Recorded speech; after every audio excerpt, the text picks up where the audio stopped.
பொதிகை தொலைக்காட்சி நேயர்கள் அனைவருக்கும் அன்பு கலந்த வணக்கம். குரு மகிமை நிகழ்ச்சியில் தற்போது நாம் தரிசித்துக் கொண்டிருப்பது சென்னை அஸ்தினாபுரத்தில் மாருதி நகரில் அமைந்துள்ள ஸ்ரீ ராம ஆஞ்சநேயர் ஆலயம்.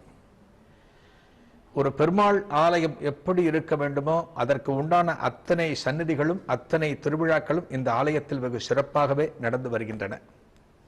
ஒரு குழந்தை பேரா சந்தன கோபாலன், நாம் கேட்டவற்றை அருள வேண்டுமா ஒரு திருப்பதி பெருமாளா சீனிவாச பெருமாள், உடனுரை இந்த பத்மாவதி தாயார், அதை தவிர ஹயகிரிவர், அனைத்து ஆச்சாரிய புருஷர்கள், ஆண்டாள், ஒரு முழுமையான வைணவ ஆலயம் எப்படி அமைந்திருக்க வேண்டுமோ அதற்கு உண்டான அத்தனை பெருமாள்களும் அத்தனை தெய்வங்களும் இந்த ஆலயத்தில் காட்சி தருகின்றன. தற்போது நாம் இருப்பது அனுமன் சன்னதிக்கு முன்னால்.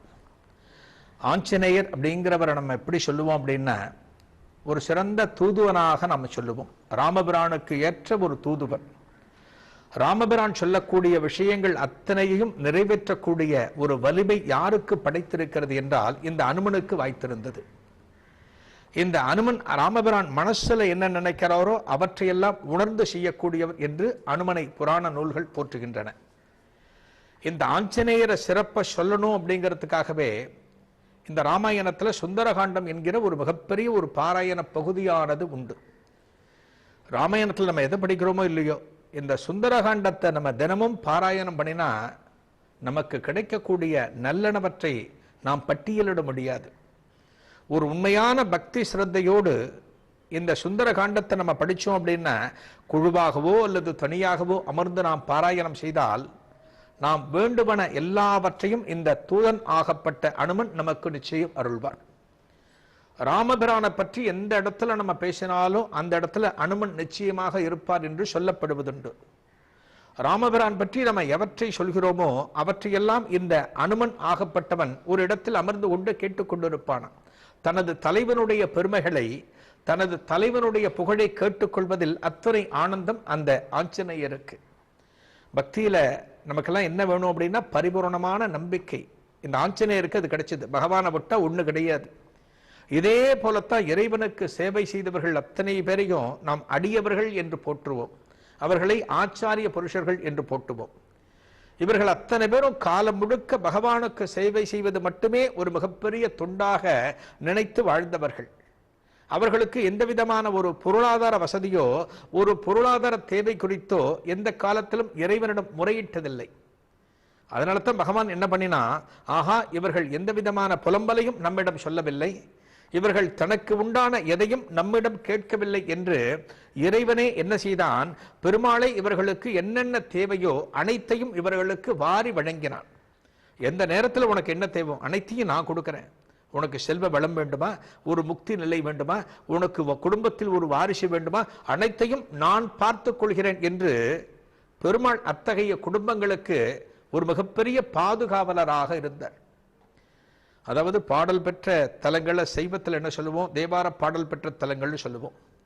அதே இந்த வைணவத்தில் என்ன சொல்லுவோம்னா திவ்ய தேசங்கள் என்று சொல்லுவோம். ஒரு 108 திவ்ய தேசங்கள் உண்டு. இதுல ஒரு குறிப்பிடத்தகுந்த திவ்ய தேசம் கும்பகோணத்தின் மத்தியில் அமைந்திருக்கின்ற ஸ்ரீ சாரங்கபாணி பெருமாள் ஆலயம். சாரங்கபாணி அப்படின்னாலே, சார்கம் அப்படின்னா ஒரு மிகப்பெரிய வில் என்று பொருள், பாணி என்றால் ஏந்தி இருப்பவன் என்று பொருள். சார்கம் என்கின்ற வில்லை ஏந்தி இருக்கக்கூடிய இந்த பெருமாள் சார்ங்கபாணி என்று அழைக்கப்பட்டு தற்போது சாரங்கபாணி என்று வழங்கப்படுகிறார். இந்த பெருமாள் தாயாரை மணந்து கொள்வதற்காக அந்த ஆலயத்தில் இருக்கக்கூடிய தாயார் பெயர் கோமளவள்ளி தாயார். இந்த தாயார் தவமிருந்து மாலவனை மணந்து கொள்ள வேண்டும் என்பதற்காக கும்பகோணம் பகுதியில் பிறக்கிறாராம். இந்த பெருமாள் கும்பகோணத்திற்கு எழுந்தருளுகிறாராம். எதற்காக என்றால் தாயாரை மணந்து கொள்வதற்காக. எப்படி வந்தார் என்றால், ஒரு மிகப்பெரிய தேரில் இந்த பெருமாள் இங்கு வந்து இறங்குகிறாராம். மகாவிஷ்ணு இங்கு வந்து இறங்குறார். இறங்கி இருவருக்கும் திருமணம் நடக்கிறது. இந்த கும்பகோணத்தை என்ன சொல்லுவாங்க அப்படின்னா, எங்கூர் மாப்பிள்ளை இவர் என்று சாரங்கபாணியை அந்த ஊரில் இருக்கக்கூடிய அன்பர்கள் பெருமிதமாக சொல்வார்கள். இன்னைக்கு நம்ம பார்க்கிறோம் இல்லையா, வீட்டோட மாப்பிள்ளைன்னு சில இடத்துல பார்ப்போம். அந்த புராண காலத்திலேயே ஊரோடு மாப்பிள்ளையாக இந்த சாரங்கபாணி வந்து இந்த கோமளவள்ளி தாயாரோடு இந்த கும்பகோணம் கஷேத்திரத்திலேயே அமைந்தாராம். இந்த கஷேத்திரத்துல எண்ணற்ற அடியவர்கள் இந்த கஷேத்திரத்துக்கு சேவை பண்ணியிருக்கா. அதாவது ஆழ்வார்களால் பாடல் பெற்ற திருத்தலங்கள்ல 3வது இடத்தில் வைத்து போற்றப்படுகிறது இந்த ஆலயம். அதிக ஆழ்வார்கள் பாடின ஆலயம் அப்படின்னு சொன்னா 11 ஆழ்வார்கள் பாடின ஆலயம் ஸ்ரீரங்கம் பெருமாளை பற்றி. இதை அடுத்து 2வதாக 9 ஆழ்வார்கள் பாடின திருத்தலம் திருமலை திருப்பதி. இதற்கடுத்து 3வது இடத்தில் 7 ஆழ்வார்கள் பாடின திருத்தலமாக இந்த கும்பகோணம் சாரங்கபாணி பெருமாள் ஆலயம் அமைந்துள்ளது. இந்த ஆலயத்தை பார்த்தாலே ராஜகோபுரம் அண்ணார்ந்து பார்க்க வைக்கும். அவ்வளவு உயரமான ராஜகோபுரம். ராஜகோபுர வரிசையில் தமிழகத்தில் இருக்கக்கூடிய பிரம்மாண்ட ஆலயங்கள்ல 3வது இடத்தில் இருக்கக்கூடிய மிகப்பெரிய ராஜகோபுரம்.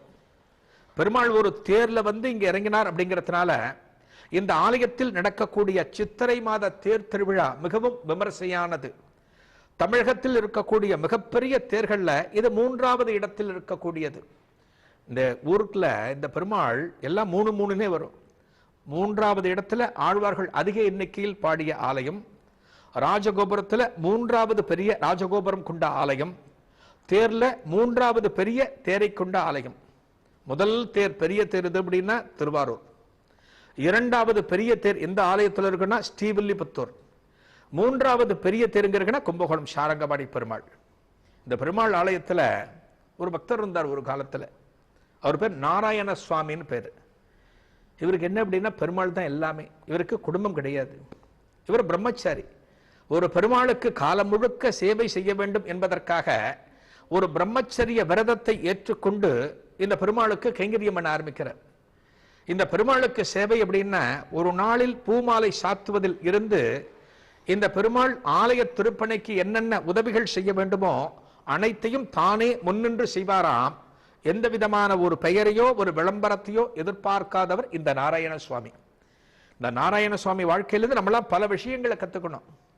ஒரு ஆலயத்தில் ஒரு சாதாரணமான விஷயம் என்றால் நாம் விளம்பரத்தை தேடுவது போல இந்த நாராயண சுவாமி அந்த காலத்தில் வாழவில்லை. எது செய்தாலும் இந்த பெருமாளுக்கு நாம் அர்ப்பணிக்கிறோம்.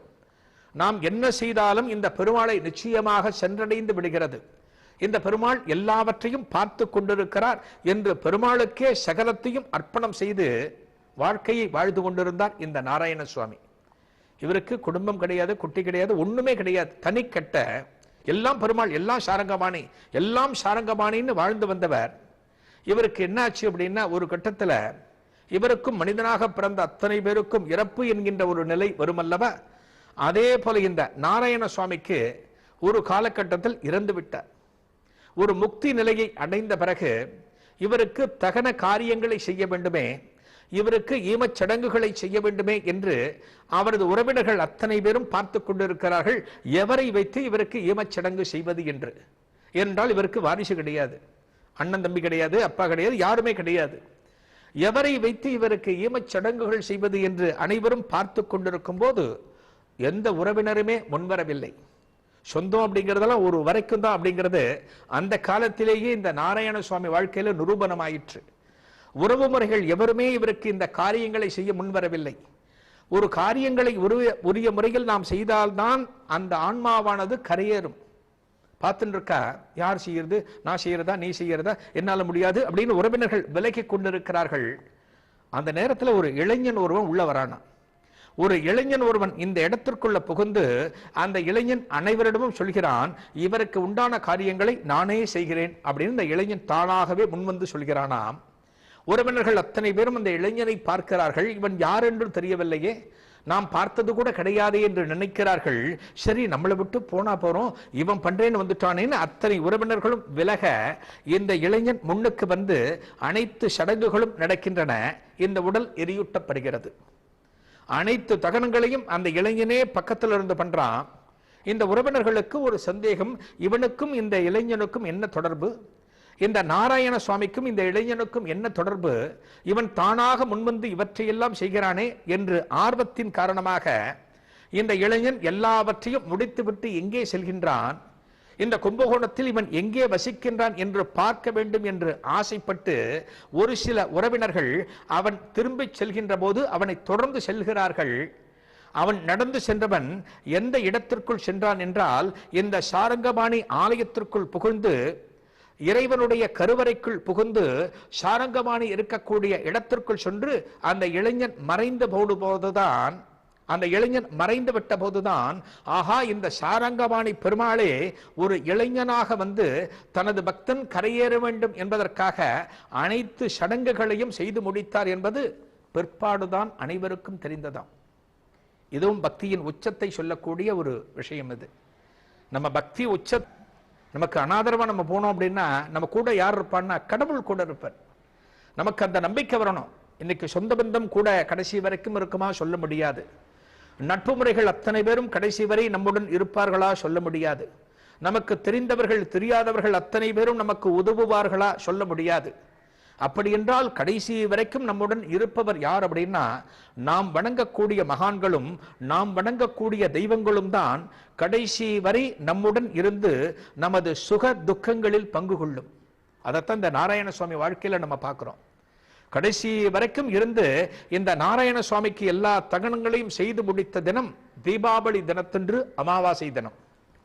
இன்றைக்கும் வருடா வருடம் வருகின்ற தீபாவளி அமாவாசை தினத்தன்று இந்த சாரங்கபாணி பெருமாள் இறந்து போன அந்த நாராயண சுவாமிக்கு ஒரு சிரார்த்தம் செய்யும் விதமாக இவருக்கு என்ன நிவேதனம் செய்யப்படும் என்றால் புதுர்சேஷம் என்று சொல்லப்படக்கூடிய அந்த சடங்குகளின் போது செய்யக்கூடிய சில பட்சணங்களை இந்த பெருமாளுக்கு அன்றைய தினம் மதியம் நிவேதனம் செய்வார்களாம். அதை தவிர இந்த பெருமாள் அன்றைய தினம் எந்த உணவையும் எடுத்துக்கொள்ள மாட்டாராம். இந்த உணவு இவருக்கு நிவேதனம் செய்யப்பட்டு ஒரு 2 அந்தணர்களுக்கு இந்த உணவை அளித்து விடுவார்களாம். இறந்து போன ஒருவனுக்கு திவசம் செய்ய வேண்டும், சிரார்த்தத்தை அனுஷ்டிக்க வேண்டும் என்று எத்தனையோ பேர் பலகாலமாக சொல்லி வந்தாலுமே இன்று நம்மில் பல பேர் அவற்றையெல்லாம் விட்டுவிட்டோம். ஆனால் இறைவன் என்ன செய்கிறான், பெருமாள் ஆகப்பட்ட மாலவன் என்ன செய்கிறான், என்றைக்கோ இறந்து போன தனது ஒரு பக்தனாக தனது அத்தியந்த ஒரு பக்தனுக்காக ஒவ்வொரு வருடமும் தீபாவளி தினத்தன்று வரக்கூடிய அமாவாசை தினத்தன்று அந்த பெருமாளே இந்த ஆலயத்தில் சிரார்த்தம் செய்வதாக ஒரு ஐதீகம். இது ஆலயத்தின் தலபுராணத்தில் குறிப்பிடப்பட்டிருக்கிறது. பகவானே பண்றார் அப்படின்னா நாமெல்லாம் எம்மாத்திரம். அதனாலதான் சொல்றேன், மகான்களிடமிருந்தும் தெய்வங்களிடமிருந்தும் எண்ணற்ற விஷயங்களை நம்ம புரிஞ்சுக்கணும். இவற்றில் எவற்றையெல்லாம் நாம் கடைபிடிக்க முடியுமோ அவற்றையெல்லாம் நாம் கடைபிடித்தால்தான் இந்த ஜென்மம் கிடைத்தேறும். ரொம்ப முக்கியமானது வாழ்க்கையில. நாளைய நிகழ்ச்சியில் ஒரு புதிய அனுபவத்தை காணலாம். நன்றி, வணக்கம்.